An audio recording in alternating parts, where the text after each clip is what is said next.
put on this type of ball control drive. They seem to be a quick strike kind of offense, but they can put on this ball control drive when they need to. That's something you need to do in this conference, and in all of football, really. Oh, the play action. Dietz on the quarterback keeper to the far sideline. That's an interesting selection. I don't understand the reason for that.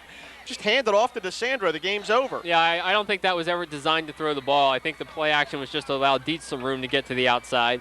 He tried to slide down and knock it out of bounds, but it certainly looks like he did as the clock has stopped. In fact, the clock is going to stop on the timeout. So the third and final timeout for the Eagles with 36 seconds to play. But, boy, I tell you what, Dietz just exudes confidence. You just see it, and just the way he handles that ball. That looked like a risky play as he ducked around a Norristown defender and left that ball exposed, carrying it around that corner like a loaf of bread. But, boy, oh, boy, he is just so confident in handling and throwing the ball and running with it. And they really run almost a pro-style offense the way they roll him out, but nothing is designed for him to keep the ball. It's all designed for him to have options and to throw back across the field. And Mark Schmidt has a quarterback he can trust, and Dietz looks like he's having a lot of fun running that offense. Neshamity last week lost to the Bucks up at Central Bucks West, and they have really come back and taken it out on the Eagles tonight, I'll tell you. Well, they gave up a lot of points against the Bucks, and you can really see why. They their defense is solid and solid tacklers, but they really haven't stopped Norristown too much as far as their ball control and running offense goes, and they're not tremendously sized, which helps against the Bucks. Fourth down, 7 yards to go. They pass into the backfield to DeSandro. He takes it to the corner. First down.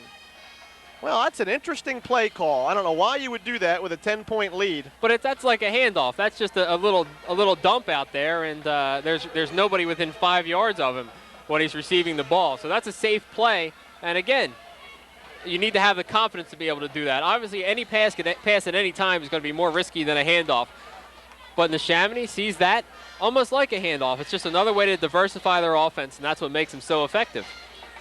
So we're down to 15 seconds to play in this ball game. This will be the last snap of the night for Jim Dietz.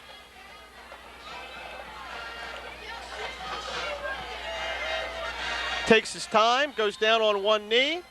Norristown charging through the line, and there is no time left, ladies and gentlemen. We have counted down to 0. An impressive win for the Neshamity Redskins tonight on Norristown's home turf. The final score, 24-14. Norristown falls here at home.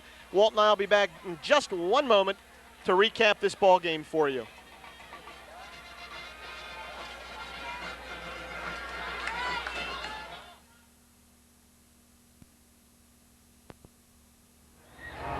The final score once again, 24-14. The Eagles falling to 1-5 on the season, 1-4 league.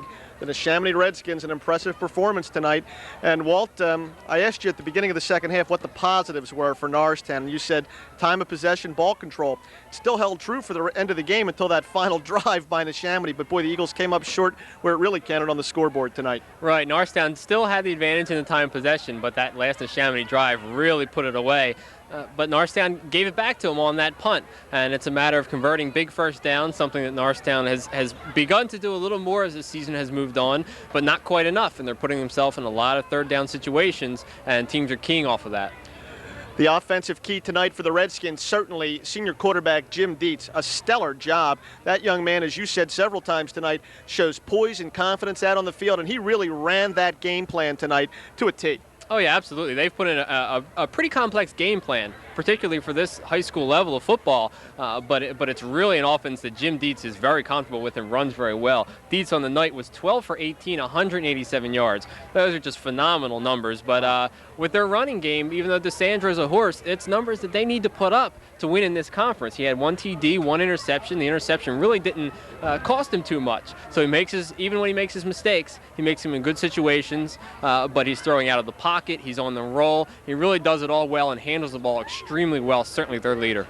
And Norristown on offense again tonight. They went to their horse, Troy Swittenberg, the sophomore out of the backfield. Swittenberg, another 100-yard plus night, but really it has not made the difference for Norristown on the final score. Yeah, Troy Swittenberg's picking up big yardage, but again, they're getting themselves in these situations where it's 3rd and 10, they have to throw, and other teams aren't really concentrating on that. So they're not using Swittenberg perhaps as effectively as they could be. Swittenberg's night, 27 carries, 138 yards, 2 short touchdown runs. I mean, certainly no complaint. He's doing everything you would ask of him. Didn't fumble the ball tonight, which is very encouraging. He's fumbled it a couple times tonight, but when it came down to the end, it was that Neshamity offense on the field, and when your weapons aren't out there, they can't do anything. Absolutely, and the Norristown defense did come up with some big stands. Certainly the safety in that 3rd quarter seemed to be a possible pivot for this game. Norristown getting those 2 points, taking the ball back on the possession, driving for a touchdown, but just didn't have enough, and that was certainly demonstrated on that final drive. Coach Grove electing to punt the ball away on 4th and 5 with about 6.5 minutes to go in this ball game. His team down by 10, and as we alluded to earlier, Neshamity simply rising to the challenge and carrying the ball for the remainder of the ball game. Yeah, they really do exactly what they have to do at the right time. They're not dominant physically on either side of the ball, which makes their efforts even more impressive. They have a great, solid defense where they don't miss any tackles. Troy Swittenberg, for all his speed and his tremendous burst once he gets into the defensive secondary, could not break free tonight as that defensive backfield really just collapsed on him, didn't have many runs over 10 yards.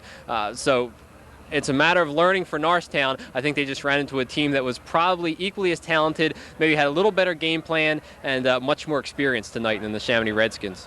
We've still got some games here at home left, folks. It's been beautiful weather so far for the first 3 home games. We've got 4 remaining, a season with 7 home games. I think we still have Council Rock, North Penn, Central Dauphin East, is that it? And then the Thanksgiving Day game, we hope, against Plymouth Whitemarsh. That should really be exciting. Regardless of the record of those 2 teams, Norristown PW would be a great matchup on Thanksgiving Day. Well, and the encouraging thing is this team's getting better and better. I'm really encouraged by the way they're diversifying their offense and their defense. We saw Dave Artis tonight really have just a huge impact, and that's what you need. You need a special player who can do things in situations, not just every down kind of guy. You know, they have a lot of guys on both sides of the ball. They're keeping people fresh, they're rotating them in, and there's a lot of energy out there, especially on the defensive side. The offensive line is starting to come together tonight, so it's really a fun team to watch now, and they're getting better and better despite the losses every week. I agree, Walton. Folks, we want to thank you for joining us here tonight on the Norristown High Cable Access Channel. Of course, we want to thank our big shot director, Mr. Tony Coy, the head of communications for the Norristown Area School District.